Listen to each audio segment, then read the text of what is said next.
If you want to find the secrets of the universe, think in terms of energy, frequency, and vibration. The day science begins to study non-physical phenomena, it will make more progress in 1 decade than in all the previous centuries of its existence. The present is theirs. The future for which I really worked is mine. My brain is only a receiver. In the universe, there is a core from which we obtain knowledge, strength, and inspiration. I don't care that they stole my idea. I care that they don't have any of their own. The scientists of today think deeply instead of clearly.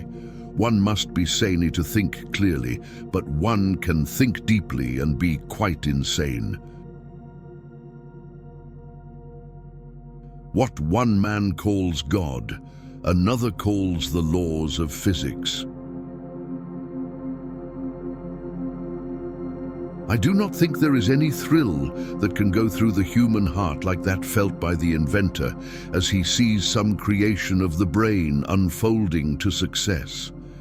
Such emotions make a man forget food, sleep, friends, love, everything.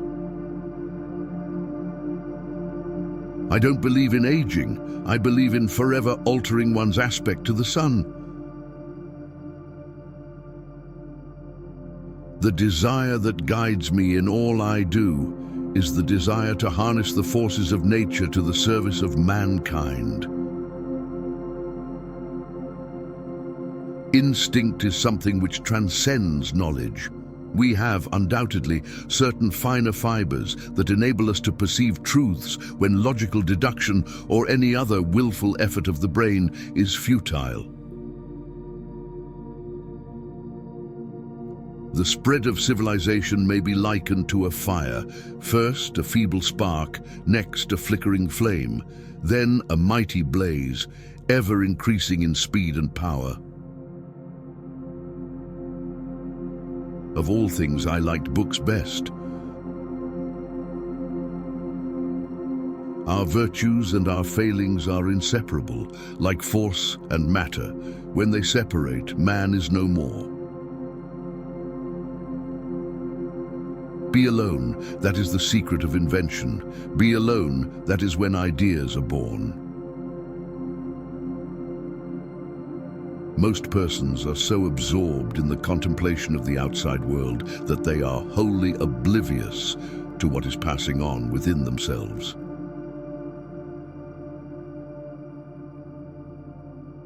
The individual is ephemeral. Races and nations come and pass away, but man remains.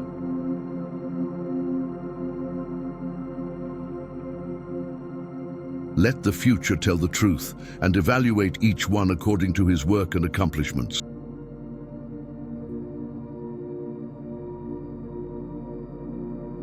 My method is different. I do not rush into actual work. When I get an idea, I start at once building it up in my imagination. I change the construction, make improvements, and operate the device in my mind. It is absolutely immaterial to me whether I run my turbine in thought or test it in my shop.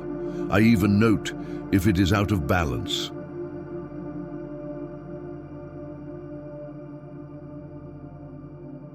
Peace can only come as a natural consequence of universal enlightenment.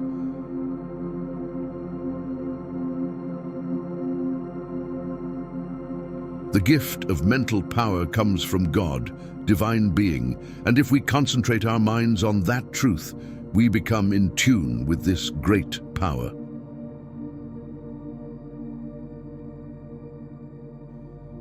It is paradoxical, yet true to say that the more we know, the more ignorant we become in the absolute sense, for it is only through enlightenment that we become conscious of our limitations.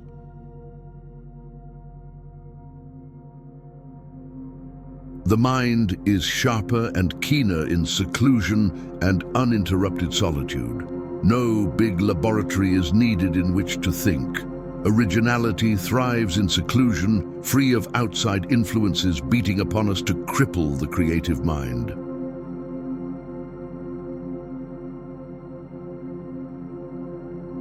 The human being is a self-propelled automaton entirely under the control of external influences. Willful and predetermined though they appear, his actions are governed not from within but from without. He is like a float tossed about by the waves of a turbulent sea.